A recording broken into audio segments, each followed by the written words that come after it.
I'm officially convinced that DBD Twitter is a virtual hellscape where brain cells go to die. DBD Twitter is like Ozempic for brain-eating amoebas. And you know what I noticed? DBD Twitter is full of a bunch of people who assign themselves positions of intellectual authority over a game that they don't even understand. And most of these people exclusively only play one role in a two-role game, meaning they totally lack the required perspective to take some of the positions they take about certain things. But anyways, let's not beat around the bush and just dive headfirst into the cesspool that is DBD Twitter. So first post here, we've got a screenshot from an in-game chat, and one of the survivors says, "Slugging in the big 2025, toxic as hell." And then you look at their builds. They brought Boil Over, Tenacity, Flip Flop, Power Struggle, Saboteur, Background Player, Breakdown, and We're Gonna Live Forever, with 2 Petrified Oaks, a Sabo kit, and a really good toolbox with a brand new part. So let me get this straight. This person here is complaining that they didn't get picked up, even though their team brought builds that punish the killer for picking them up. I mean, like, when you bring builds like these, you're practically unhookable. What do you want the killer to do? I mean, like, what is countering your builds toxic now? I don't understand. Like,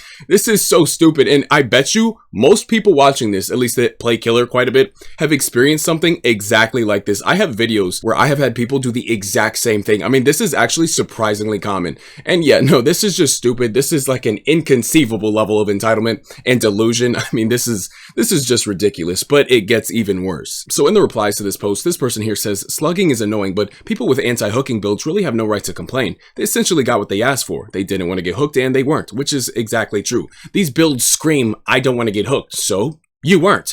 This is a classic case of be careful what you wish for, because you might just get it. And the only reason they're upset is because they got what they wanted, but they just didn't get the result they wanted from it. So this person here, though, says, "Definitely not what they asked for. They just wanted a chance to get off the killer's shoulder before they got hooked. Probably someone who gets tunneled a lot." So this just doesn't make any sense whatsoever. So if we're making the assumption, because that's what this is just an assumption saying probably someone who gets tunneled a lot, then why wouldn't they just bring an anti-tunnel build? I mean, that doesn't make a lick of sense. I mean, there are perks for that. There are builds for that. You could bring a Decisive Strike Dead Hard, off the record Decisive Strike. There are so many different perk combinations or just perks alone that you could bring instead of dedicating your whole entire build to this. I mean, you are essentially begging to be slugged, so don't cry when you get slugged, or at least like slip an Unbreakable somewhere in there, or a boon so you can pick yourselves up. I mean, like, this is just a stupid way to play. It's a very bold way to play, and if it doesn't go the way you want, then it's going to be catastrophic, which clearly it was. So you just don't really have the right to complain. But this doesn't make any sense whatsoever, saying that they likely get tunneled a lot, so that's why they're doing this. This isn't the logical conclusion you would come to upon being tunneled a lot. This isn't what you'd ask for, because then now you're just asking to get slugged a lot.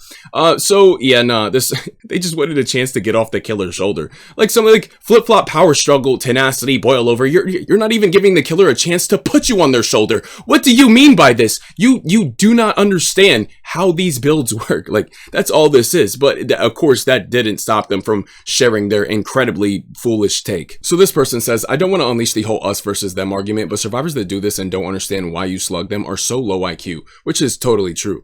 This person replies with, "Low IQ survivor mains don't understand that the game revolves around killer-survivor interaction. As a killer, your job is to make the game fun. If survivors want to bring anti-fun, then you got to deploy an anti-fun strategy too, or else there's no risk and it becomes boring." So this is definitely mostly true, I'd say, but this here is what I disagree with. As a killer, your job is to make the game fun. I'm sorry, but like, where exactly does it say that anywhere? I don't think that's the case at all, right? Like, as a killer, your job is to kill. That's why it's called killer. Let's look at DBD Wiki and look at the overview of killer. The killers have been tasked by the entity to hunt down and sacrifice every survivor before they can escape. Right. So like, I'm not seeing anywhere in this where it says, oh, and also there's a side objective in which the killer must ensure that all the survivors are having fun throughout this process. Throughout the process of brutally murdering them, you must make sure that they are having fun throughout. Like, no, it doesn't say that. Let's look at like the Wikipedia page for Dead by Daylight and like look through gameplay. Nowhere in this at all does it say that killers are supposed to make sure survivors are having fun throughout the process of you killing them. This is just like an impossible to uphold standard for killers, right? Like, everyone thinks that different things are fun. How could I possibly ensure such a thing? Like the fun is subjective, right? I mean, no, as a killer, my job is to kill, and I'm not terribly concerned. You could call me a bad person all you want, but I'm just not terribly concerned if my opposition is having fun throughout the process of me beating them or not. I mean, like, it's just not realistic. I think this is a bit of a silly take right here, but the rest of this I think is true for the most part. I don't think this is a bad take, and I think this person is actually agreeing with this person here. All right, so this whole situation here is absolutely hilarious to me, and it also comes with gameplay. So I'm gonna get into that before I get into the messages, but first I need to provide some context as to what you're about to see. All right, so this person is going down at the top of the main building on Toba Landing on purpose. Why?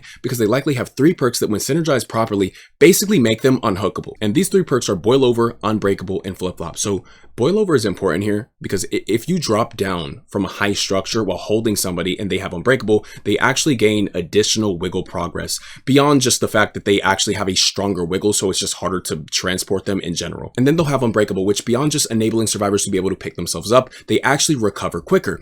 And how does this interact with Flip Flop? Well, recovering in the dying state also charges the wiggle meter at 50% of the recovery rate and up to a maximum of 50% wiggle progression. So basically, this makes you unhookable. Okay, so this is why they're repeatedly going down up here. So let's see how this plays out. So they down that person, they have to slug because they're forced to. They get a notification right here, and they get hit with head on. Interesting. All right, and let's see what happens here. So they're actually just gonna go ahead and keep chasing this person, and this person kind of just like gives up and puts their item down. I don't know why they do that, but as you can see, they're going to come back here, and you will see exactly how these perks synergize. So they obviously went to the furthermost point on this top structure, and they're going to go for the pick. You see the Boil Over right there, and they will basically instantly wiggle out. Boom. That fast. So yeah, that's how those perks work. So the only strategy you can reasonably employ from that point on is to slug that person or the whole team if they're all synergizing builds together. So then they get these messages here. Slugging to win, vomit emojis. They say GG's with your Flip Flop and Boil Over. Hopefully you get to the MMR where it works. Burn. And then somebody else from that team messages them and say, you're gonna slug, you're so bad, I can't wait for them to ban pussies like you. So yeah, no, countering builds should be a bannable offense. Yeah, no, totally. And this person responds with, so you bring Flip Flop, Tenacity, Boil Over, and Power Struggle, then complain about me countering that. So both of these people brought builds that are very similar, and basically they promote slugging, right? Because that is how you counter the builds they brought. And then they're once again upset that they're being countered. Like, just be careful what you ask for, bro. You might just get it. And yeah, it's just another case of that. That's all this really is. And once again, it's just delusion and entitlement. I don't really know what else to say. So yeah, and this person says one of them kept going down at the top of Toba Main, so I bled him out and I played the game. Oh well, I got teabagged and head on by the rest, but I'm the toxic one. LMFAO. Yeah, so this is just like premium gaslighting. That's all this really is. And once again, like I said, this is so common within the community. This happens so often. All right, so you guys know me and my definitions. I love to whip out the dictionary on people, but I have to go over the term cry bully because I feel it encapsulates the DBD community so very well. So let's go over this. A person who falsely claims to be a victim or feigns emotional pain in order to manipulate, coerce, or threaten others. If you don't fight back, the cry bully bullies you. If you do fight back, the cry bully cries. Tell me that this is not a prime example of cry bullying. That is exactly what this is. And we see this so freaking often. It is so funny to me. It is the textbook definition of being a cry bully. I really don't understand what these people in the DBD community don't get about being countered, right? Like, this is a very simple concept. If you bring or do a certain thing, I may have to bring or do a certain thing as a response in order to counter the thing you're doing or the thing you're bringing. Like, this is not rocket science. Like, I don't get why this is so hard for people to grasp. Like, if you're wielding a torch and you're trying to set me on fire, don't complain when I throw a bucket of water on you. I mean, it's really just that simple. All right, so this person here posted a meme with a caption that reads, playing killer be like, and it's just a few things that killers often have to deal with, you know, map offerings, strong add-ons like styptics and syringes, and then strong perks like dead hard DS off the record. You know, it's a pretty harmless meme. It's pretty funny.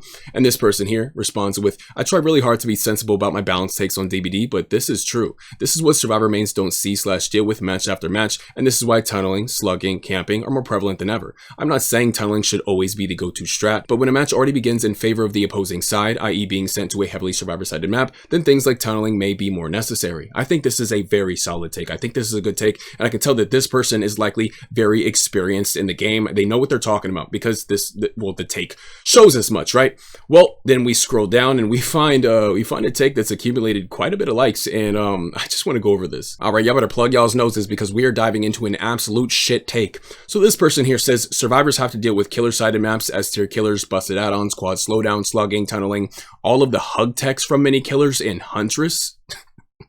I'm sorry, are you actually bitching about hug techs in Huntress? All right, like there's no shot this is not a troll, right? And they say, like, to say we have it easy because of Skeptic Agent and Dead Hard is very ignorant. All right, so that's just like not what the OP said at all. Like this person actually just never said that. This is such a non-argument. You're like, this is a straw man. Like you're just trying to, what you're doing is you're trying to reframe what this person here said, so you can like make this an easier argument to attack when actually none of that was ever said or implied. This person never denied that survivors have to deal with any of this stuff, nor did they say that survivors have it easy. They never implied that whatsoever. So no, you're basically, this is just a non-argument. You're not saying anything actually. And then this person here says, oh, we have to deal with killer-sided maps, literally just one map. Oh, we have to deal with S-tier killers, literally two. I would argue that there are more than two S-tier killers. I would say there's like three. And I would say there are more than just one killer-sided map. So I don't really agree with this take here. And this person responds with, every single map has above 50% kill rate, by the way. And yeah, two S-tier killers that are popular as fuck. So yeah, we're just going to ignore the rest of what I said. So this right here, this is where it gets me. I'm going to really delve into this point and just completely deconstruct it and expose it for how stupid it actually is. But let's continue. So this person responds with, maps kill rates being above 50% says more about most survivors not pulling their weight than anything else, to be honest. It's really hard to read DBD data when most of it just means jack shit. Sure, one side won, but did the other side actually play well? So this is fairly true. I do feel it is a bit of a stretch to say it says more about most survivors not pulling their weight than anything else. I think there are tons of factors. I think that is just one singular factor of many. So I wouldn't really agree with that. I mean, it's partially true. And then they respond with just saying, your argument makes zero sense, dude. So they're just like making a claim and they're not substantiating it in any way, shape, or form. They're just like saying, no, you're wrong. You know, your argument makes no sense. I'm not actually going to explain or elaborate on how it makes no sense. I'm just going to say it. Sure. Yeah, no, for sure.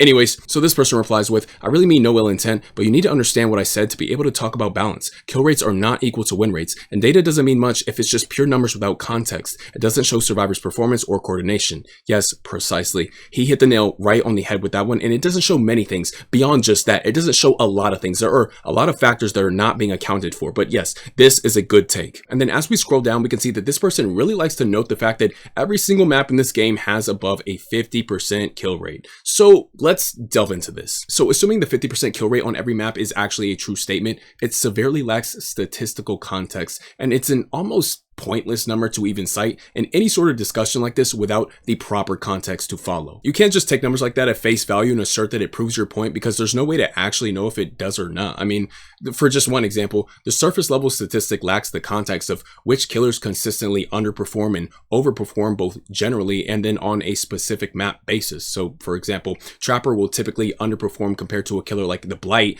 in a general sense, but Trapper as a singular variable will also generally overperform on a map like Midwich compared to a map like Erie due to the way his power interacts with each map. Certain killers, regardless of their strength, work better on certain maps than others. But this is all context we aren't seeing when just looking at the bare percentage though. So if you were to just look at the kill rates for Trapper on a map like Midwich, you may come to the false conclusion that Trapper is an insanely strong killer in a general sense. But if you were to look at his kill rates on a map like Erie, you may come to the conclusion that he's insanely weak and that his power is totally ineffective in a general sense. But realistically, it all depends on the context of the particular match, and this is why context matters. This surface level 50% statistic also lacks the context of things like which killers have higher quit rates despite the maps chosen, survivor quit rates in general, nor does it account for MMR, which also plays a massive role on the general efficiency of teams and the way the average survivors will play each loop and get the most value out of them, and so on. These are just some of the factors, but many factors are not being accounted for here. And just to further show how when you look at numbers like these without analyzing the context, you'll come to some pretty ridiculous and unrealistic conclusions, I'll give give you the best example within DBD. According to Behavior's own data they posted, across all MMRs, Nurse, the strongest killer in the game, has the lowest kill rate. So would it be realistic to say that Nurse is the weakest killer in the game? Well, of course not, because this number obviously lacks context. And as you can see, Freddy's at the high end of the kill rates according to the data, but it would be absolutely absurd to assert that Freddy is stronger than Nurse, just because the contextless statistics say so. Also, the killers in DBD vary in strength too drastically as well. If Trapper has a 20% win rate on a specific map, and the Blight has an 80% win rate on that same map, the average win rate for that map would be 50%. Does that mean that map is balanced? No. Though the surface level percentage may imply so, obviously the full picture isn't being painted. So if you can't account for the full scope of context for percentages like these, then you really shouldn't be using them in the first place. Anyways, the OP says, where did I say you guys have it easy? Also, you guys, I am literally a 10,000 hour survivor main, and I know how miserable it is. This is just a discussion post to show the other side and explain why tunneling is so prevalent right now. I understand things are far from balanced. Exactly, and this is the perfect way to explain themselves. And yeah, I just thought that point that they keep trying to drill into everybody's heads is just a really stupid point to attempt to make. But yeah, this is DBD Twitter. I'm honestly like fairly new to Twitter. I mean, I've had Twitter, but I don't really use it. I never really did, and I've been using it a bit more and more lately. And I'm new to this whole DBD Twitter thing, and like this is so fun to just read through. I mean, like so many posts, bro. Like there's just so much shit going on all the time. So yeah, I really have a lot of fun making these sorts of videos, and this is only my second video like this. So if you guys do want to see more videos like this from me, definitely let me know, because I have an absolute blast making videos like these and just the shenanigans that DBD Twitter's up to. And yeah, it is just a total cesspool. So definitely let me know in the comments if you guys like these types of videos, and yeah, definitely share your takes as well. I'm very curious to read what y'all think about the things we discussed here. And yeah, leave a like if you wish. It really helps out with the algorithm and all. Yeah, I hope you guys enjoy the rest of y'all's days, the rest of y'all's nights. Stay healthy. Peace.